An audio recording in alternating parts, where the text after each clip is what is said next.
Você tem dor? O doutor da dor responde.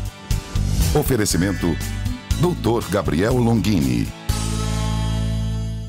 Muito bem, ele está de volta, né? Muita gente estava com saudade, inclusive nós aqui do programa, para conversar com o nosso convidado deste quadro especialíssimo. Primeiro quero cumprimentá-lo. Bom dia, doutor. Seja bem-vindo aqui ao Câmera Mais. Bom dia, Dilson. Tudo bem, Renata?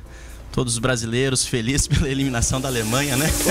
Hoje dá Brasil, né? Já deu Alemanha não, tem que dar Brasil sim, né? Já empatou, tá 7-7. Agora a Vitória vai classificar e já passamos a Alemanha. Tchau, tchau, né? Legal, o doutor continua conosco. E o doutor tá com um convidado especial que tá visitando Porto Velho hoje, né, doutor? Quem que tá aqui com o senhor no estúdio aqui? É meu irmão, é o Milton Gabriel Moreira Neto, é estudante de medicina e tá fazendo um fellow. O fellow é seguindo o serviço nosso de dor por 15 dias, pegando algumas das nossas experiências e levando para a cidade dele. Que maravilha, que ótimo, né? Bom, a gente vai conversar com o Dr. Gabriel, mas é daqui a pouquinho, porque especialistas da medicina em diferentes áreas, eles concordam que o sentimento é uma grande causa das doenças, né, Renata? E a gente quer saber, vamos acompanhar e entender um pouquinho mais sobre o assunto de hoje? Olha só. É comum buscarmos um médico quando a dor surge. Para os mais prevenidos, fazer sempre os exames regulares garantem melhor conhecimento do corpo e suas necessidades. Mas quando a doença é silenciosa, ou quando não se sabe exatamente de onde vem a dor, as respostas parecem simplesmente sumir. Atentos aos sinais que são a chave para tantas perguntas, especialistas da medicina em diferentes áreas concordam em um ponto. Os sentimentos são também causa de grande parte das doenças. Por trás de toda dor crônica tem um componente emocional. Por mais que a pessoa seja fechada ou ela diga que não, tem. Ela é uma experiência sensitiva e emocional. Então não basta só bater o braço, bater o pé e você sentir uma dor naquela região. Tem um componente emocional. O que aquela experiência remete às experiências emocionais que você teve na infância, na adolescência, na vida adulta. Isso vai determinar a intensidade da dor. A dor física, aquela dor que você sente e que te leva ao médico. A dor emocional não, aquela dor um pouquinho mais difícil de você localizar fisicamente. Aquela dor que é no peito, que é na alma, o coração está sangrando, está dilacerado, a tristeza. São dores não localizadas. Elas vão estar por detrás, normalmente, da dor física. Quando eu guardo a mágoa, eu guardo para mim a mágoa. E aí eu não consigo digerir isso da forma adequada. O meu corpo vai encontrar uma maneira de me chamar a atenção para isso. A dor aparece. Existem muitas doenças, principalmente autoimunes, artrite reumatoide, lúpus, fibromialgia, que o start delas está relacionado também a fator emocional. A depressão e a ansiedade são fatores emocionais que, em muitos casos, estão ligados à dor crônica, influenciando inclusive no modo e na intensidade que o paciente pode sentir a dor. Sinais evidentes como distúrbios do sono, da fome, irritabilidade, flutuação de humor e perda da autoestima refletem em fatores sociais, culturais, psicológicos e de comportamento. Não adianta o paciente chegar com um monte de exames de repente normais e eu achar que ele não tem dor. A dor dele às vezes pode ser de um trabalho sobrecarregado que ele não tem a capacidade de diálogo, que ele não consegue sentar com o chefe dele e conversar sobre o que deixa ele aflito, o que deixa ele limitado, capacidade dele de repente de produzir mais ou menos. Então, a falta, às vezes, de um diálogo, a gente chama de fator esponja. A pessoa absorve tanto as coisas para ela que isso é um fator de ordem emocional que gera dor. E de que modo podemos tentar resolver esses problemas que parecem tão simples, mas que para alguns são como um caminho sem volta? É o autoconhecimento que vai te trazer isso. Então, como você vai perceber você, conhecer você, as tuas qualidades, os teus defeitos e passar primeiro a aceitar você mesmo? Não basta usar os melhores remédios, os melhores tratamentos intervencionistas para dor. Se você tiver um problema emocional e não tiver a coisa bem resolvida, nenhum tratamento, nenhum profissional da saúde vai conseguir dar um bom resultado para o paciente. Eu posso não ficar totalmente livre da dor, mas eu posso aprender a administrá-la.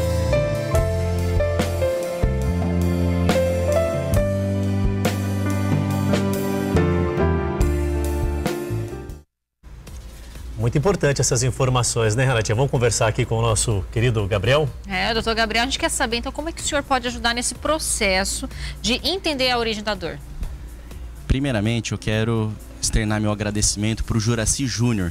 Que trabalho que ele fez, né? Ele sensacional o material. Ele é incrível, ele é um profissional que nos deixa muito feliz por ser da nossa terra, né? Faz toda a diferença. E tá na nossa casa, né? E eu brinco que pro Marlon, que também é outro apoiador do nosso trabalho, que tem que segurar o Juraci, porque ele é feito pro mundo. Esse cara vai conquistar o mundo ainda, de tanta qualidade. E também um agradecimento para a doutora Mercedes, que é psicóloga, que participou desse material com a gente e é uma psicóloga parceira do meu serviço de dor. Renata, eu acho que o ponto principal é o paciente chegar ao médico e ele saber que não existe só um componente físico, mas existe o componente emocional. O médico ele tem o dever de orientar o paciente e demonstrar esse caminho para ele de que a emoção interfere na dor. O que eu observo muito na nossa rotina é que é a falta de informação. A atuação da dor é muito recente, tem 21 anos no Brasil e vem crescendo. Então, se a pessoa identificar o conceito de dor crônica, que é uma experiência sensitiva e emocional que dura por mais de 6 meses, ela vai ver que o emocional faz parte do conceito, da conceituação de dor crônica. E não adianta nada, o que a gente fala no vídeo, usar os melhores remédios, os melhores tratamentos, se de repente aquela situação muito pessoal não for resolvida. E quantas vezes a gente consegue ver isso na nossa prática, no nosso cotidiano? Pessoas que têm de repente um problema mal resolvido na sala de aula, no trabalho, com os pais. Esses dias eu estava assistindo um vídeo de pessoas que não gostam do Natal e tentando entender por que as pessoas não gostam do Natal e adoecem mais nessa época do ano. Existe um trabalho que mostra que aumenta o atendimento de urgência e emergência de pacientes, principalmente com dor relacionada à coronariana, que são aqueles sintomas de angina, aperto no peito, e pacientes que aumentam a procura no atendimento psiquiátrico, principalmente na época de final de ano. É relacionado a situações mal resolvidas. Às vezes, eu não vou dar meu braço a torcer e ligar para o meu pai. Não vou dar o braço a torcer e ligar para minha mãe, para o meu irmão. E são coisas que parecem ser tão bobas, tão simples, mas que acarretam e vão acumulando ao longo do tempo e interferem diretamente no quadro de dor das pessoas. Doutor, por que é tão difícil da grande maioria das pessoas entenderem essa questão da relação entre a dor emocional e física? É algo muito novo? É recente isso? Por que é essa rejeição grande? Eu acho que existe uma rejeição muito grande das pessoas um pouco mais antigas, porque essa nossa geração mais contemporânea, ela é uma geração que ela está mais aberta a esse tipo de informação. Acho que existe muito mais, Adilson, um preconceito e uma falta de informação. Isso que a gente está fazendo aqui é importante. Então as pessoas não bastam... Eu vou dar um exemplo bem clássico. Eu acabei de brigar com uma namorada, ou a menina brigou com o namorado, ela vai ter uma dor de cabeça. É tensional. Ela está com aquela dor de cabeça por conta da tensão, do estresse da musculatura. Isso gera dor.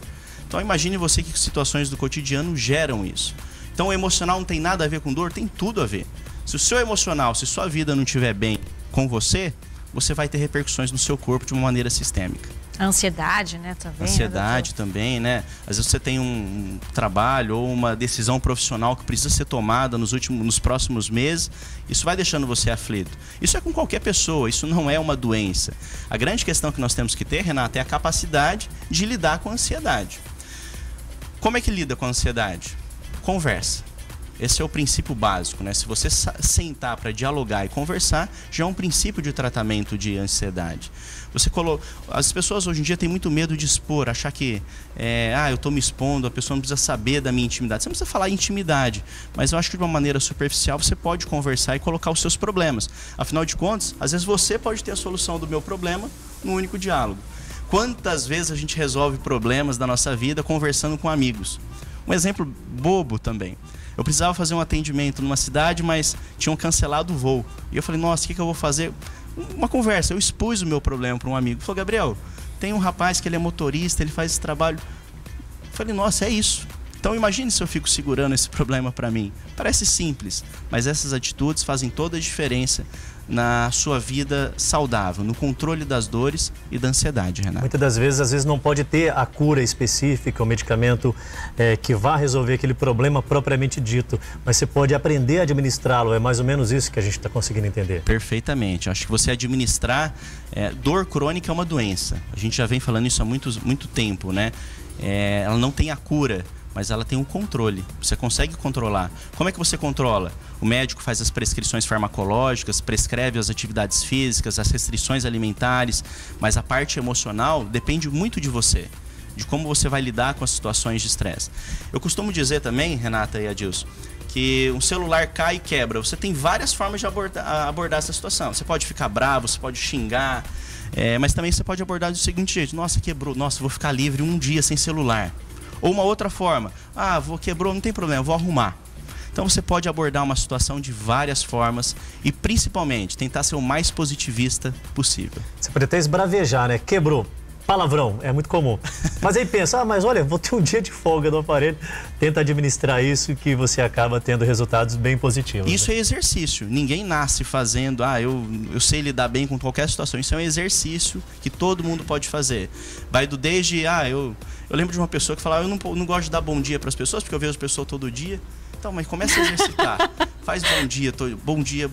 Bom dia, Renata. Boa tarde, Renata. Renata, pratica mais isso, tá? A pessoa meio brava aqui no programa. A pessoa começa a melhorar o sentimento dela, o convívio. Isso ajuda no controle da dor. E é a mais absoluta verdade, senhor. E, doutor, diante dessa realidade, o que o senhor tem de planos aí para o nosso cenário local aqui para trabalhar isso? Eu anunciei já há algum tempo atrás aqui com vocês um livro chamado O Outro Lado da Dor. O Outro Lado da Dor é uma literatura que eu desenvolvi para o paciente, para pessoas leigas, que aborda justamente isso, Renata. Como lidar com situações do cotidiano, familiares e pessoais na prevenção da dor. É uma orientação muito mais emocional a lidar com essas situações do que fazendo receita, ensinando o paciente qual remédio tomar. Eu acho que isso é muito importante, eu acho que isso vale muito mais a gente prevenir do que depois abordar um tratamento. Sensacional, muito importante saber desses detalhes. E é bom que você, mesmo que seja de uma outra época, são aquelas pessoas mais conservadoras, busque um pouco dessa informação, porque faz toda a diferença.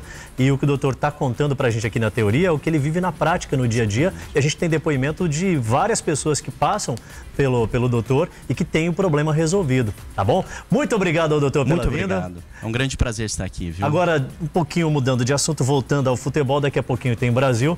Aí você pode deixar o palpite também, ué. 2-0 Brasil, Felipe Coutinho e Neymar. Olha, ele faz a previsão de tudo. Felipe Coutinho, Neymar, 2-0 Brasil, mas que avance para as oitavas. Muito obrigado, tá? Obrigado a você. Grande abraço, doutor Gabriel. Renatinha, tem recado importante pra gente, hein? E pra gente aproveitar o assunto, né? Pra você que tem dor crônica, como enxaqueca, dor de cabeça, dor nas costas, hérnia de disco, fibromialgia ou aquela dor que atrapalha a sua qualidade de vida, você precisa conhecer o atendimento personalizado, humano e efetivo do médico Dr. Gabriel Longini. Ele é médico, membro da Sociedade Brasileira para Estudo da Dor e se especializou no Hospital Israelita Albert Einstein, de São Paulo, instituição que ele é professor convidado hoje em dia. Então você de casa, olha só a nossa dica. No Brasil, a dor crônica atinge 37% das pessoas e a automedicação pode trazer riscos sérios à saúde. Mas saiba que dor tem tratamento. Dr. Gabriel Longini é médico membro da Sociedade Brasileira para Estudo da Dor. Tem experiência clínica, conhecimento especializado. Traz um tratamento individualizado com tecnologia moderna, como a termografia. Saiba mais. Agende sua consulta. Dr. Gabriel Longini. O Dr. Gabriel Longini atende no seguinte endereço: Avenida Marechal Deodoro, subesquina com Rua Quintino Bocaiúva, próximo ao Hospital 9 de Julho. Para você marcar uma consulta, basta ligar ou enviar um WhatsApp para 981649090. Falou em tratamento da dor? Falou em atendimento com o Dr. Gabriel Longini, não é isso, Adilson? Perfeito, é isso mesmo, tá? E a semana que vem a gente tem mais o nosso Doutor da Dor Responde aqui. Você tem dor? O Doutor da Dor responde. Oferecimento Dr. Gabriel Longini.